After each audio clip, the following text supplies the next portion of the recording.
Coliberation. Setsuko, please. Thank you so much, Stan, and thank you for the fellow panelists for the wonderful talks this afternoon. I'm very happy to be a part of this panel and to be in conversation with you all. And hello to the audience members also. Let me start my screen share.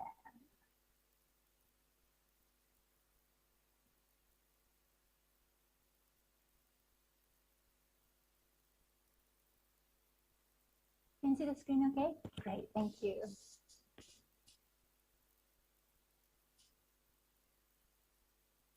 All right.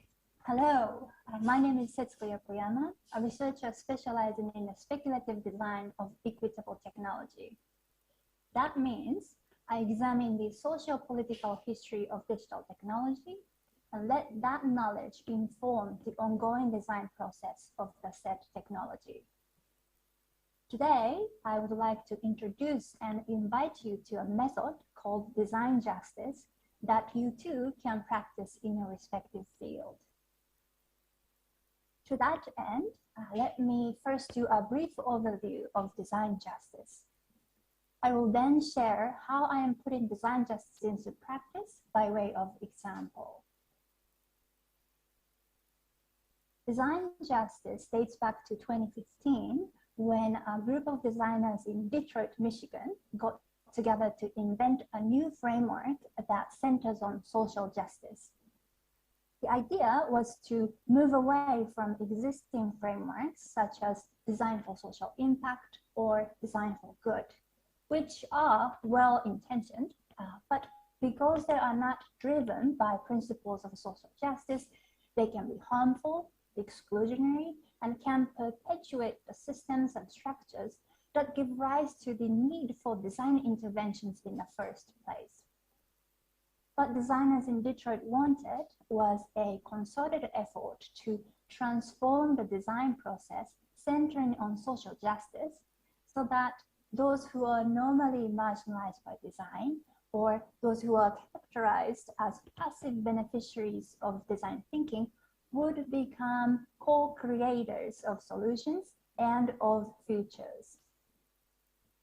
Over the next few years, designers in Detroit drafted design justice principles to concretize their visions and dreams. You can check out via the QR code the 10 principles from the official Design Justice Network site. For the purpose of today's talk, principles 1 and 8 are particularly relevant. Principle 1 says, we, the design justice practitioners, use design to sustain, heal, and empower our communities, as well as to seek liberation from exploitative and oppressive systems. Principle 8 says, we work towards sustainable, community-led, and community-controlled outcomes. These principles are rather abstract because the point is for every practitioner to adapt them in accordance with their unique cultural and geographical contexts. In other words, they are not rules, but a guideline for designers to collectively figure out what their immediate community of people want and need. Additionally, these principles are a part of the living document that is constantly cross-examined and revised in accordance with the shifting need for community organizing. What started with a handful of folks in Detroit in 2015 has now grown into an international network of practitioners. There are more than 2,500 signatories of the principles around the world and 15 local design justice nodes that help coordinate the effort. I have been working as a co-facilitator of the DJN Singapore and Hong Kong joint nodes. If you're interested in learning more about the work we do, you can visit our Linktree site via the QR code, where you can access resources from our past events. I also invite you to join us for the ongoing programming, especially if you're interested in meeting your fellow design practitioners from all walks of life. We are UX designer, business owner, architecture student, and aspiring design anthropologists. not only from Singapore and Hong Kong, but also from wider Southeast Asia and beyond. Currently, we are preparing to launch a new series of events by the end of June to cross-examine and localize design justice principles, which are very North America-centric. It would be great to have many of you join us. Now, I said earlier that the purpose of my talk today is to introduce and invite you to a design justice method that you too can practice in your respective fields. So by way of example, let me share how I am applying design justice principles to work towards co-liberation.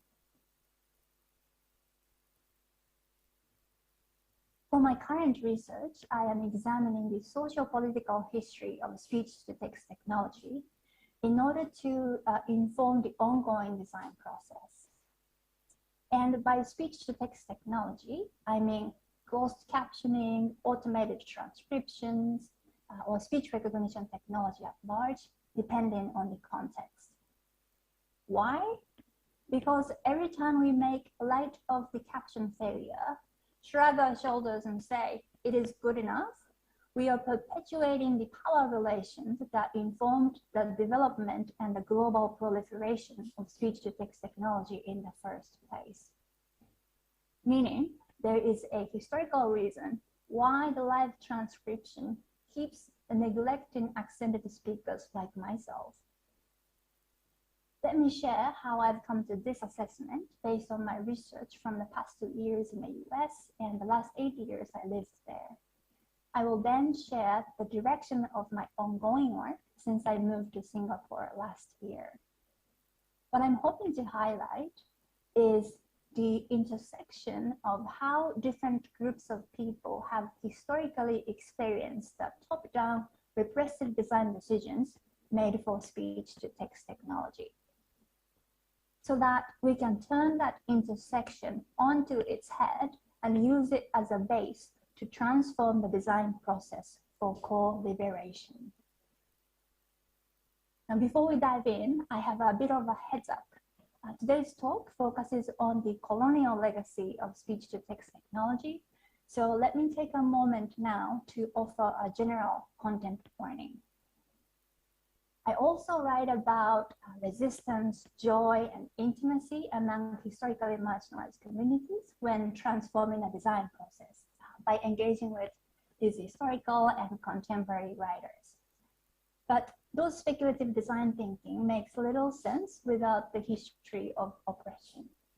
So if today's talk interests you, I hope you will check out my forthcoming articles titled "Dispelling of Ableist Ghosts in the Speech-to-Text Technology."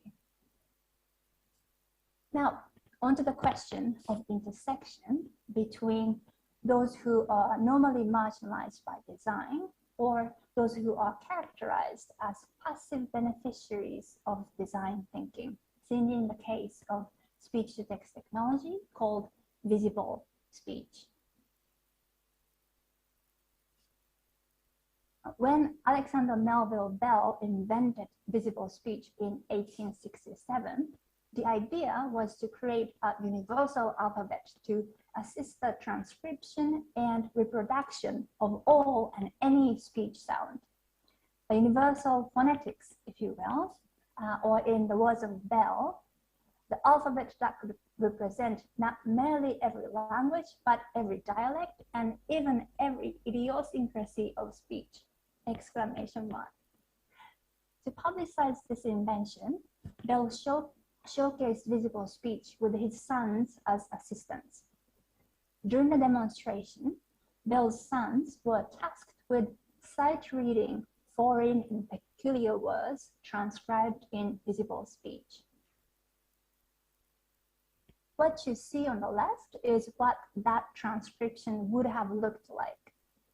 These are called physiological alphabets, as they are meant to indicate how to position your lips, tongue, and other vocal organs to mechanically generate a particular speech sound.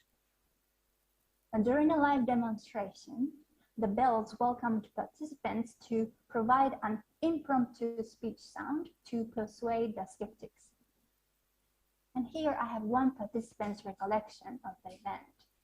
He wrote, "Mr. Bell wrote down my queer and purposely exaggerated pronunciations and mispronunciations and delicate distinction in such a manner that his sons, not having heard them, so uttered them as to surprise me by the extremely correct echo of my own voice." Surely, visible speech was a feat in the line of work spelling reformers, shorthand developers, and phoneticians were carrying out to perfect their speech notation system in the late 19th century. So much so, Bell's work on vowels would go on to influence the development of the International Phonetics Alphabet that is still in use today. More importantly, the basic approach to converting speech sounds to alphabetic letters remain in practice today. Now, our contemporary speech text technology is increasingly moving away from the reliance on the phoneme and phonetics dictionary and towards a recurrent neural network model. But the deep speech model process sound signal inputs and generates a transcription based on a probable sequence of characters, so the basic premise of speech notation still stands. But Bell's invention was a product of its time, and visible speech was designed without any agency of those who were on the receiving end in mind. Let's first take a look at the impact of visible speech on deaf communities. Teaching the deaf and dumb to speak was one of the original 10 intentions characterized by Melville Bell. And though the intent might have been to provide an assistive technology, visible speech ended up causing harm. For example, Alexander Melville Bell's son, Alexander Graham Bell, used deaf students as study subjects in order to test and demonstrate the promise of visible speech. There's a letter he wrote to his acquaintance excitedly reporting a deaf student's ability to mechanically reproduce whatever sound through the mastery of visible speech. The best of it, he wrote in a letter, is that the students, did not even know that she uttered words at all because she was deaf. To make things worse, like many intellectuals of the time, Graham Bell held a eugenicist view which defined his purpose of using visible speech. His memoir, published by the National Academy of Science, exemplifies this perspective. He wrote how he sought to discourage marriage and procreation among deaf community members by repressing sign language at school. Let me quote his rationale, despite the length here, as it speaks to the very intersection with another community of people I have in mind. Graham Bell wrote, and I quote, "The deaf-mute think in the gesture language, and English is apt to remain a foreign tongue. They can communicate with hearing persons by writing, but they often write in broken English as a foreigner would speak. They think in gestures and often translate into written English with the idioms of the sign language. The constant practice of the sign language interferes with the mastery of the English language, and it is to be feared that comparatively few of the congenially deaf are able to read books understandingly unless couched in simple language. They are thus, in a great measure, cut off from our literature. This is another element in forcing them into each other's society." And thus, at the School of the Deaf, he and other teachers banned the use of sign language, which was often students' native language. Now, the goal for Graham Bell was to integrate deaf students into a larger, and I might add, ableist society by converting them into a figure of respected citizens through the mastery of quote-unquote normative speech. Speaking of the gesture language, indigenous communities also came under scrutiny in the late 19th century by European settlers. During this time, the idea that the human race evolved linearly from the state of savagery and barbarism to civilization was widely shared among missionaries and ethnographers. Upon observing sign language used by some indigenous communities, such as the indigenous peoples of the Great Plains, it was used to justify why deaf students should let go of their sign language and instead master oral communication for their own benefit to attain a quote-unquote civilized status. At the turn of the last century, it was falsely believed that indigenous populations were facing extinction. Despite the century-long military assaults and forced relocations, the peril of indigenous communities was romanticized and prompted ethnographers to document their language before they were lost to history. Biographers of Graham Bell note that upon moving to Brantford, Ontario, Canada, where the Mohawk people reside, Graham Bell too put visible speech to use to record the Mohawk language. Now, historical research does not always render itself neatly to a critical framework such as design justice.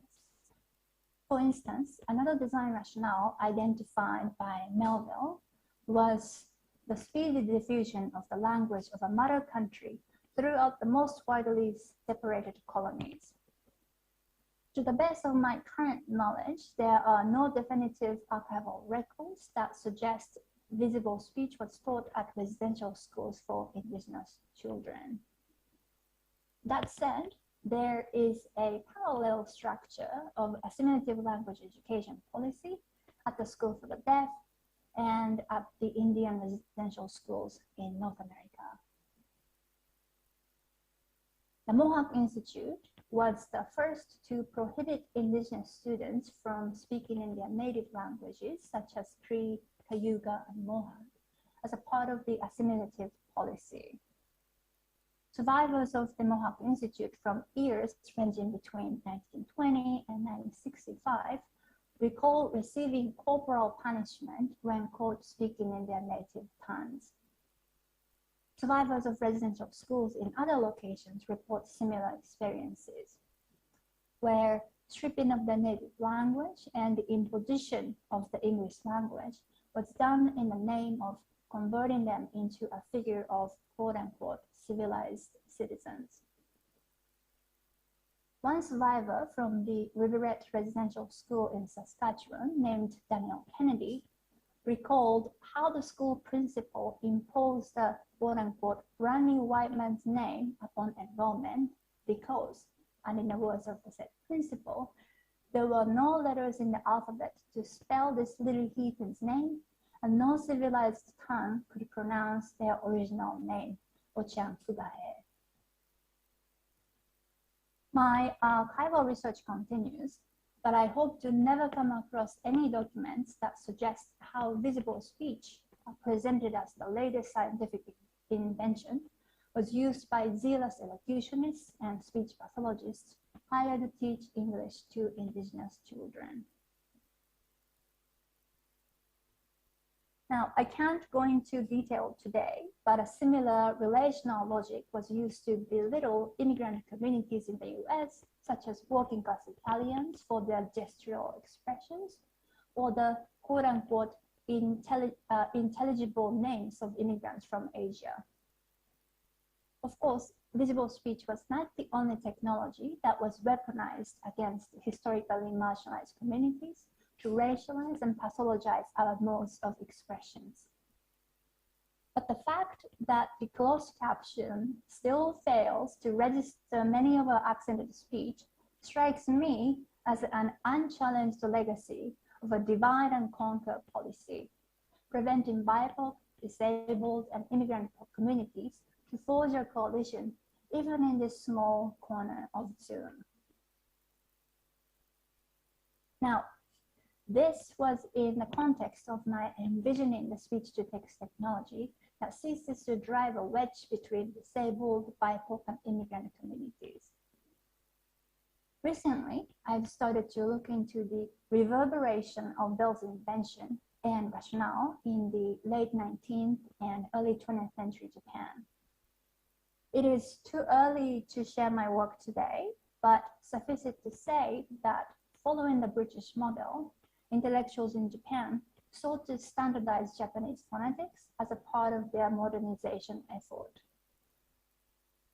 And as ethno-nationalism heightened in the early 20th century, Imperial Japan presented itself as a more suited ruler of Asia than the European colonial powers, and subjugated its neighboring nations under the guise of a liberatory agenda. Part of its heinous colonial rule was the imposition of the Japanese language using its phonetic scripture. In closing, I would like to pose an open-ended question about what it means to be a part of the community, especially when thinking about becoming co-creators of solutions and of future per the design justice method. As I moved to Singapore last year, my positionality has shifted from punching up to something else entirely. I'm still a member of the Asian diaspora who's invested in social justice, but I'm also seen as a US-educated expert in a majority Chinese island nation in the middle of Malay archipelagos. Moreover, I am a descendant of the former imperial power that committed atrocity in the region. So that is the space I personally struggle in hoping to address, redress, and heal from a colonial legacy that we all inherited in one way or the other. In the book titled Design Justice, published in 2020, civic media scholar Setsuko defines design as a way of thinking, learning, and engaging with the world. That is to say, design is something we can practice to propose, predict, and advocate for, or in certain kinds of design, warn against visions of the future. To me, contemporary speech-to-text technologies, technological advancement is somewhat secondary, but the process of being in relation with one another in a work towards redressing and healing from historical harm is the goal in itself. As I conduct research and teach the socio-political history of speech-to-text technology in Singapore, the purpose of my work is to be in relation with my immediate local communities and to think about what our speech-to-text technology ought to look like, given the history of British colonialism and Japanese occupation. And this is how I am practicing human-centric design. Thank you. Thank you so much, Setsuko. I think that was a really interesting end to the whole day's presentations. We started with natural language processing as introduced by Dr. Yang, and she was talking about the challenges of sarcasm. And in your talk, you've brought it back to human expression. You've brought in the whole issue of people who are who have language difficulties, who are deaf-mute, and therefore a lot of their text and their speech is not currently being captured by the structures that are in place because of the ableist network framework that our society runs by. And I especially liked the concluding parts where you talked about design and how design is really about a way for thinking, learning, and engaging it with the world. And indeed, it is through design that human beings make sense of the world and try to sort of assert some kind of agency over the built environment. And it also reflects how it is we parse and interpret the environment that we're living in. So design is very much the embodiment of the thinking, learning, and engagement process. But particularly, I also liked the other point about how design is a way to propose and predict and advocate for visions of the future. And I think that tied in very nicely with Nurul's points about how, you know, we should always question the norms that should not be normal. And it also resonates with what Keith was saying about his Carousel platform, right?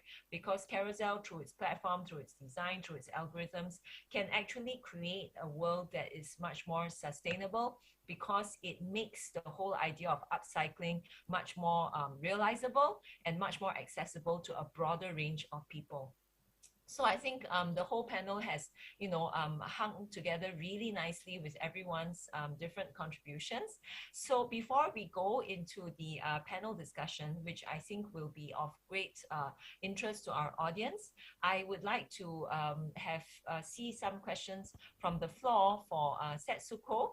So while the audience warms up, I just wanted to understand a bit more, Setsuko, from your perspective. What are some of the ableist assumptions, right? So in an able society where, you know, most people don't have speech impairment, where most people are able to move about fairly freely and without impediment, what kinds of design assumptions are made about those who don't have these abilities? And how do these assumptions actually, in some ways, distort or perhaps possibly inform the design process? Great question. And I think I can echo what Nurul said about how it is how the society, right? Not the people who are disabled who are the problem, but how the society is designed. And I think the challenge when it comes to accessibility or assistive technologies is that if the designers are able-bodied, what that could be, you know, upheld as the goal, you know, that the way to achieve is to act like, to behave like able-bodied person. But so that's how one way the ableism can kind of steep into the design process. So there's a lot of, you know, good intentioned exercises where able-bodied people wear, you know, eye coverage or the weight to kind of emulate what it's like to have, you know, stiff legs or difficulties hearing, difficulty moving around. But that still centers the able-bodied person's experience. So the way to even try to emphasize with the kind of challenges disabled people go through can cause harm, because those designers could resort to how they usually move about and how to design technologies in a way to mitigate the disabilities, right? But it's the design of the society that disabled us. It's the little curve that exists in our pathways that gets in the way of wheelchair users to move about. It's not the wheelchair users, right, who are disabled in the sense of social definition. It's the society that disables us. And so that's how I'm kind of navigating what designers can do to center really, to be in relation, right, with the users, with the people that we want to be in service with, and to really center listening to the people who are actually impacted by the objects that we design. Interesting, great.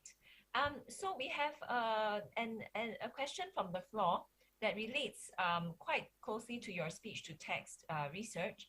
And it asks, as you may know, the rich culture of Chinese dialects is missing among the youth in Singapore. So many youth in Singapore, younger Chinese, my own children, are not very strong in the traditional dialects. They can speak Mandarin Chinese, but they can't, they can understand a little bit of the dialect, but they can't speak it. So the question asks, how would you, since the rich culture of Chinese dialects is missing among youths, what do you think is the societal impact of the diminution of these kinds of dialects over time? Great question. I think every language comes with a set of way of seeing the world. We think through language, and language is just one mirror of how different group of people process and make sense of the world that we live in. And the language diversity can kind of embrace that different perspectives.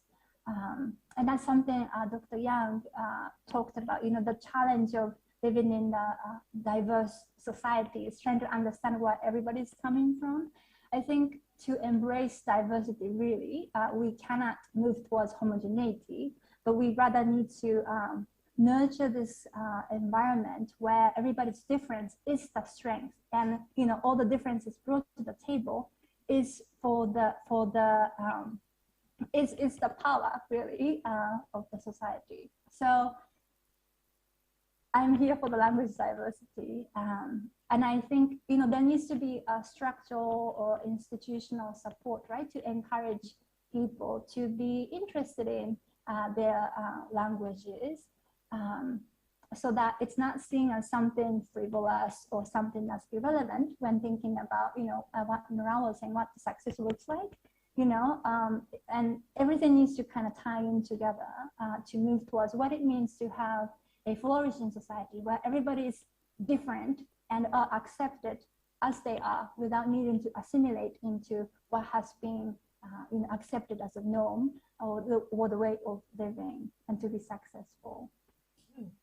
Interesting. And you may be keen to know that in Singapore, there are some dialect group foundations, like the Hokkien Hui Kwan, which is the foundation for the Fujian Chinese. And they have actually been running dialect classes for young people, taught by young people to young people. And I think programs such as these can actually revive interest in these languages that seem to be fading away. But I agree with you, our society is the poorer for it when the language diversity reduces. So last but not least, I wanted to thank you for the design justice principles, which I thought were very illuminating and will certainly give all the people in our audience some room for thought, some food for thought in terms of what kinds of principles we can bear in mind as we seek to make the technology much more equitable and fair and inclusive. So thank you so much for your talk and your questions.